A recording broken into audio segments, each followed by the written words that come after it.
ஒரு மனிதனுடைய நம்பிக்கை அது வந்து ஒரு அதீத நம்பிக்கையாக இருக்கலாம். அது ஒரு மிகப்பெரிய மூட நம்பிக்கையாக மாறும்பொழுது, மூட நம்பிக்கைன்னா அது கடவுளே வந்து இது மூட நம்பிக்கை தான்ப்பா, இது வந்து அதீத நம்பிக்கை கிடையாது, அதீத பற்று கிடையாது அப்படின்னு சொல்கிற அளவுக்கு பல விஷயங்கள் இருக்குது. அதில் ஒரு முக்கியமான ஒரு கதை தான் வந்து இது. ஒருத்தன் ஒரு விறகு வெட்டி, அந்த விறகு வெட்டினா அவன் ஃபாரஸ்ட்டில் தெரியாமல் தான் போய் விறகு வெட்டுறான். குழப்புக்காக வந்து தெரியாமல் போய் விறகு வெட்டுறான். ஒவ்வொரு பகுதியிலும் போய் ஒளிஞ்சு வெளியிட்டு விறகு வெட்டுவான். அவனுக்கு தேவையான விறகு வந்து கொண்டு வந்துடுவான். அன்றைக்கி பொழுதுக்கு மாட்டினா சரி, மாட்டாத அளவுக்கு அவன் வந்து மிக திறமையாக அந்த காடை கிட்டத்தட்ட அவன் வந்து ரொம்ப தெரிஞ்ச ஒருத்தன்.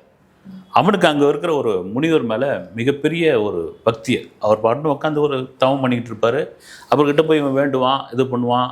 நான் வந்து நல்லா இன்றைக்கி நிறைய விறகு கிடைக்கணும், தொடச்சா நான் யார் கண்ணிலையும் படக்கூடாது, என் பொழப்பு இப்படியே போயிட்டுருக்கணும், நீங்கள் அருள் புரியுங்க சாமி அப்படின்னா அவர் ஒன்றுமே சொல்ல மாட்டார். அவர் பாட்டு உட்காந்துட்டு இருப்பார். இந்த நான் கடவுள் படத்தில் ஒரு சாமியார் உட்காந்துட்டு இருப்பார் இல்லைங்களா, அது மாதிரி அவர் பாட்டு உட்காந்துட்டு இருப்பார். இவன் வழக்கம் போல் வந்து அவர் முன்னாடி கிடைக்கிற ஒரு கொய்யா பழத்தையோ அதுவே ஏதோ ஒன்று படிச்சுட்டு இவன் விறகு வெட்ட ஆரம்பிப்பான். ஆரம்பித்தபோது பார்த்திங்கன்னா அங்கே ஒரு நரி ஒன்று பார்க்குறான். அந்த நரியோட எது என்னென்னா 2 முன்னங்கால் கிடையவே கிடையாது. முன்னங்கால் கிடையாது. அந்த நரியை வந்து பார்க்குறப்ப ரொம்ப பரிதாபப்படுறான். இன்னும் 4 கால் இருக்கிற இந்த விலங்கே வந்து இந்த காட்டுக்குள்ளே புடைக்கிறது பெரிய கஷ்டம். 2 முன்னங்கால் இல்லாத இந்த நரி என்ன பண்ணும் அப்படின்னு நிறைய அது கூட்டின்னு வந்து வளர்க்க முடியாது, அது வேறு விஷயம். அதை பார்ப்பான், அது ஓடி வரும். இவங்ககிட்ட வந்து நரி என்ன சாப்பிடும், இவங்ககிட்ட ஏதோ மாமியார் துண்டு இருந்தால் தான் கொடுக்க முடியும். இவன் விறகு வெட்டுற வேலையை பார்ப்பான். இதெல்லாம் பண்ணிகிட்டு இருக்கும்போது ஒரு நாள் வந்து ஒரு சிங்கம் உரும்புகிற சத்தம் ஒன்று அவனுக்கு கேட்குது. கேட்டவொடனே ரொம்ப உஷாராயிடுறான். ஐயோ, ரொம்ப தள்ளி உள்ளே வந்து ரொம்ப அடர்ந்த காட்டுக்குள்ளே நம்ம வந்துட்டோம், விறகுக்கு ஆசைப்பட்டு இப்படி வந்து சிங்கத்துக்கிட்ட நம்ம மாட்டிக்கிட்டோமேன்னு சொல்லி அவனுக்கு மரம் ஏற தெரியும். கடகடன்னு சிங்கத்துக்கு மரம் ஏற தெரியாது. ஏறி ஒரு பகுதியில் போய் ஒளிஞ்சிக்கிறான். ஒளிஞ்சவொன்னே அந்த சிங்கம் வந்து ஆகிடுது. ஒரு சின்ன வரி குதிரை எங்கேயோ வேட்டையாடி இருக்குது. ஒரு குட்டியான ஒரு வரி குதிரையை அதை தூக்கின்னு வந்துருக்குது. தூக்கின்னு வந்து அது கடுமையான பசி அந்த இடத்துல போட்டு அது கடிச்சு இது பண்ணுறது இவன் பார்க்கும் போதெல்லாம் இவனுக்கு ஈரக்குள்ள நடுங்க ஆரம்பிச்சிருச்சு. வந்து வேட்டையாடி விலங்குகளை வந்து செத்துப்போன விலங்குகளை பார்த்துருக்குறான். எங்கேயோ தூரத்தில் கேட்குற சத்தத்தை பார்த்துருக்கான். இவன் கிட்டத்தட்ட மரத்தடி கீழே நிற்கிற ஒரு இது வந்து இப்போ தான் இந்த காட்சியை பார்க்குறான். ஒரு கட்டத்தில் இவனால் தாங்கவே முடியல. இதுக்கப்புறம் இங்கே வரக்கூடாதுன்னு முடிவு பண்ணுறான். அந்த சிங்கம் என்ன பண்ணுது, அதுக்கு பொதுவாக விலங்குகள் வந்து சிங்கமாகட்டும், புலியாகட்டும், சிறுத்தை ஆகட்டும் முழுசாக ஒரு உணவை சாப்பிட்டாது. அதுக்கான தேவையான சாப்பிட்டு மீதி மிச்சம் வச்சுட்டு போயிடும்.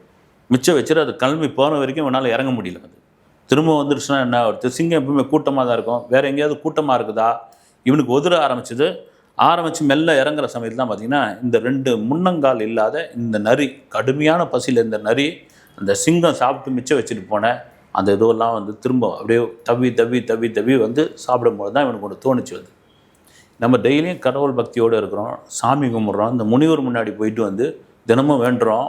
மிகப்பெரிய அளவில் நான் வந்து கடவுள் மேலே ஒரு நம்பிக்கை இருக்குது. ஆனால் எதுவுமே இல்லாத இந்த விலங்குக்கு, அதுவும் முன்னங்கால் இல்லாத இந்த விலங்குக்கு காண்டம் வந்து ஏதோ ஒரு சாப்பாடை கொடுக்குறான் இல்லையா. அப்போ நாம் இவ்வளோ பக்தியாக இருக்கிறோம், நம்ம இவ்வளோ இதுவாக இருக்கிறோம், தினமும் வந்து ஏதாவது கும்பிட்டுக்கிட்டே இருக்கிறோம், அவருக்கு வந்து படைக்கிறோம். நமக்கு என்ன சோறு போட மாட்டாரா? நாம் ஏன் வந்து இங்கே வந்து விறகு வெட்டி கஷ்டப்பட்டுக்கிட்டு இருக்கணும்? இதோட சரி, நாம் வந்து கடவுள்கிட்டே அந்த முனிவர்கிட்டே போய் உட்காந்துருவோம். இனிமேல் விறகு வெட்டக்கூடாது, எனக்கு டெய்லியும் சாப்பாடு வந்தால் அவனை இதே போல் நரி மாதிரி வந்து ரைட்டு ஓகே அப்படின்னு முடிவு பண்ணி அவன் கோடாரையெல்லாம் தூக்கி வச்சுட்டு ஒரு நாள் கோயிலில் போய் உட்காந்து, இன்னொரு நாள் முனிவர்கிட்ட உட்காந்து. அந்த முனிவர் எதுவுமே இது பண்ண மாட்டார். அவர் பாட்டுன்னு உட்காந்துருப்பார், அவர் பாட்டுன்னு கண்ணே திறக்க மாட்டார். ஆனால் இவன் பாட்டுன்னு பேசிக்கிட்டு இருப்பான். இது மாதிரி ஒரு சம்பவம் பார்த்தேன் சாமி, ஒரு முன்னங்கால் இல்லாத நரி, அந்த நரிக்கு வந்து சோறு போட்டிருக்காரு கடவுள், உனக்கு வேண்டப்பட்டவர் தானே, நீ தானே டெய்லி பேசிகிட்டு இருக்க. அப்போ நான் வந்து உழைக்கிறேன், நான் ஒரு பெரிய கோட்டீஸ்வரன் இல்லை, லட்சாதிபதி இல்லை, நான் வந்து ஒளிஞ்சு மரண பயத்தோடு தான் அந்த விறகெல்லாம் வெட்டி விற்கிறேன் நான், எனக்கு நீ சோறு போட மாட்டியா? கடவுள் மேலேயும் உன் மேலேயும் எவ்வளோ பெரிய நம்பிக்கை இருக்குது. இன்றைக்கி நான் வேலை வெட்டிக்கே போக மாட்டேன், இன்றைக்கி என்ன தான் ஆனாலும் சரி என் தட்டில் சோறு வந்து விழணும் அப்படின்னு சொல்லி உட்காரான். ஒன்றும் சோறும் வரல, ஒரு பருக்கும் வரல. வந்து பசி பின்னி எடுக்குது. அங்கேயே இருக்கிற ஒரு பழத்தை சாப்பிட்டு மறுபடியும் போயிடுறான். விடல வந்து மறுபடியும் மறுநாள் உட்காடுறான். மறுநாள் கடவுளை வேண்டான். அந்த முனிவர்கிட்ட சொல்கிறான், வாய்ப்பே இல்லை ராஜா அப்படின்ற அளவுக்கு தான் இருக்குது. இவன் ஏற்கனவே வச்சுருக்கான்ல காசு விறகு வெட்டி, அந்த காசை எடுக்கக்கூடாதுன்னு முடிவு பண்ணுறான்.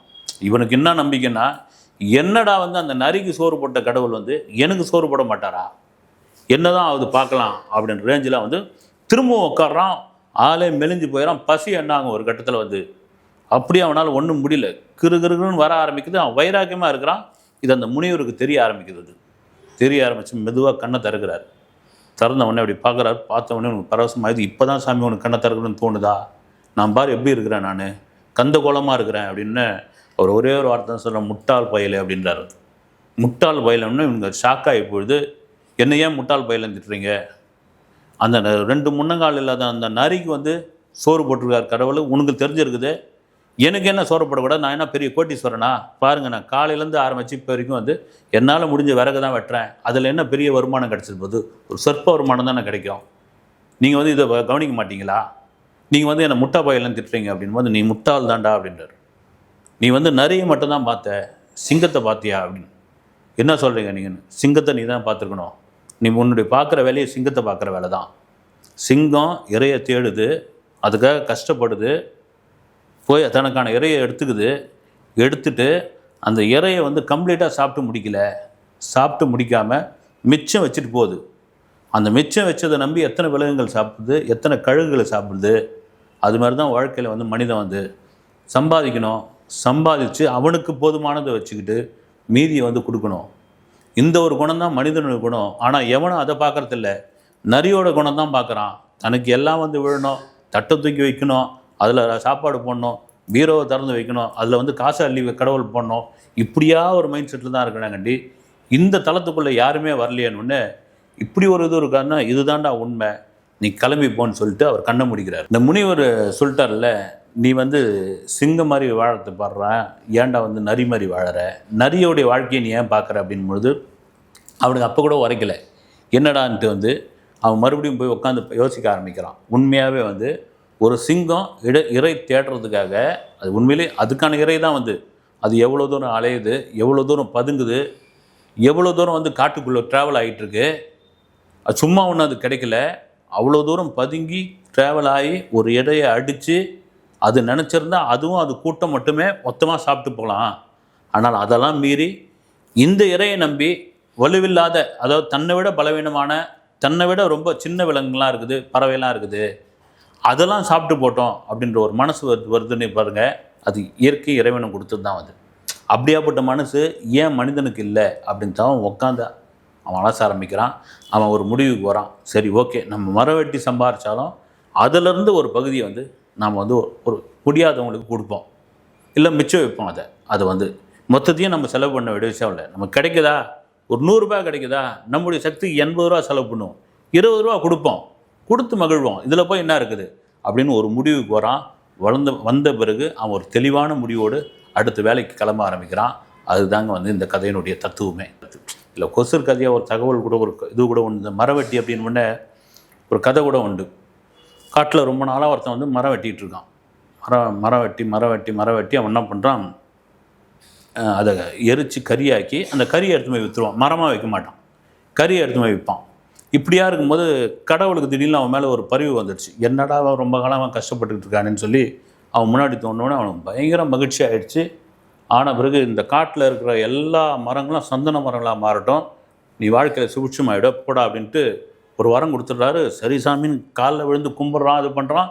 கடவுள் கிளம்பிட்டு அவருக்கே ஒரு ஆர்வம். ஒரு 2 வருஷம் கழித்து இந்த விறகு வெட்டி எந்த அளவுக்கு வாழ்க்கையில் முன்னேறி இருக்கான்ட்டு பார்க்கலான்னு வந்தால் அவன் மறுபடியும் வெட்டிக்கிட்டு இருக்கான். அவர் சொன்ன அந்த சந்தன மரத்தை பூரா வெட்டிக்கிட்டு இருக்கான். ஏன்டா போய் எல்லா மரத்தையும் சந்தன மரம் மாற்றிருக்கேன், இன்னும் வெட்டிக்கிட்டு இருக்கியே, நீ அடுத்த லெவலுக்கு போகலையானோடனே எப்படி போக முடியும் சாமி, எல்லாத்தையும் வெட்டி கறியாக்கி மறுபடியும் கறி எடுத்து மாதிரி தானே வந்து விற்றுக்கிட்டு இருக்கேன்ற ரேஞ்சில் இப்படியாப்பட்ட புத்திசாலித்தனம் இல்லாத வாழ்க்கையும் பல பேர் வாழ்ந்துட்டு இருக்காங்க. இங்கே வாழ்க்கையில் வந்து புத்திசாலித்தனம் மிக மிக முக்கியமான ஒரு விஷயம்தான் இந்த கதையில் சொல்ல வர்றது. அடுத்த வீடியோவில் சந்திக்கிறேன்.